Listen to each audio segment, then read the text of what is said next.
Thank you, Mr. Chairman. Thanks for being here today. Largest healthcare system in the world. My God, what a job y'all have got, right? When I first got here, first thing we did in this committee, we rehired 4,000 people that the Trump administration had fired because of cause. What did we do? We hired them back and gave them back pay. This is about the veterans. I mean, this is not about the dang workers. Now, we cherish our workers, but it's same thing here. My job is to help people, and the same thing as yours. So I'm a proud co-sponsor of Chairman Moran's Restore the Accountability Act. I mean, we got to have good people, and I know it's hard to hire people. It's really hard. I've dealt with it all my life, but we have to take care of our veterans. We could pass $1 trillion bill today, $1 trillion, and give to the VA.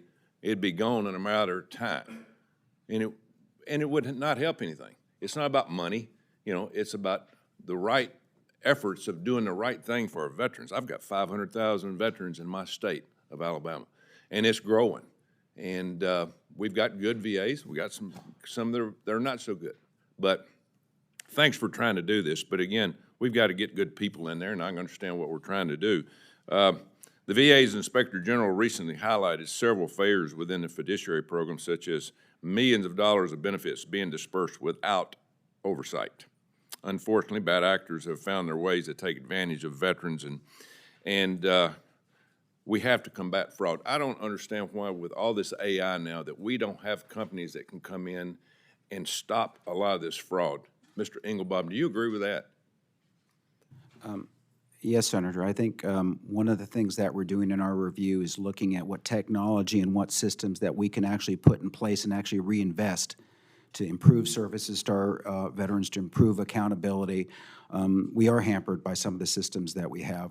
In the limited time have been with the VA, I've been talking to our employees and our folks about what they actually need to do the mission effectively. That is a big focus of what we need to do. We're not trying to recreate the past. We're trying to prepare for the future.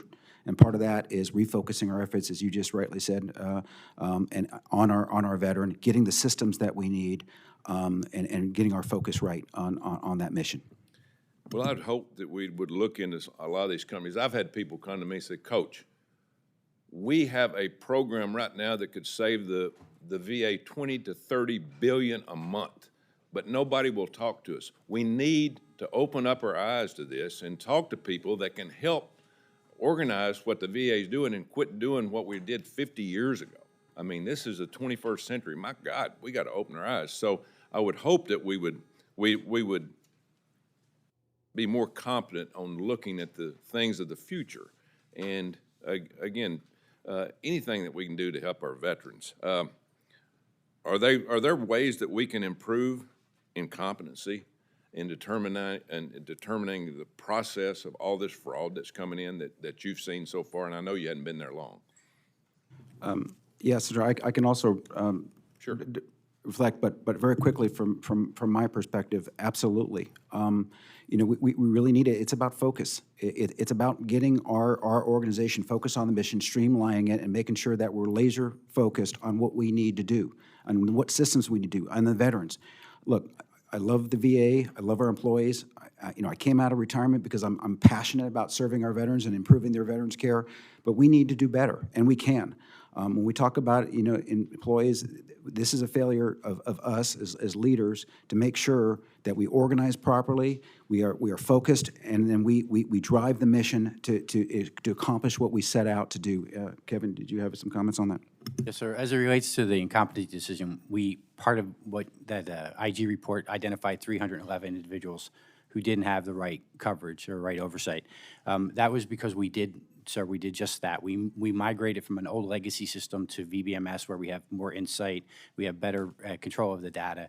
And in that migration, some of the records were lost because of bad data in the old system. We did review all 311 cases. We found no circumstances where anybody had been taken advantage of, or where their funds had been misused, or where there was any indication of fraud. Thank you. Mr. Engelbaum, if I send you the names of these companies that are calling me consistently, would you follow up on that in terms of fraud, of trying to get us in the 21st century of this AI that we should be using every day, especially in the VA. Absolutely, sir. Be happy to do that. Thank you. Thank you.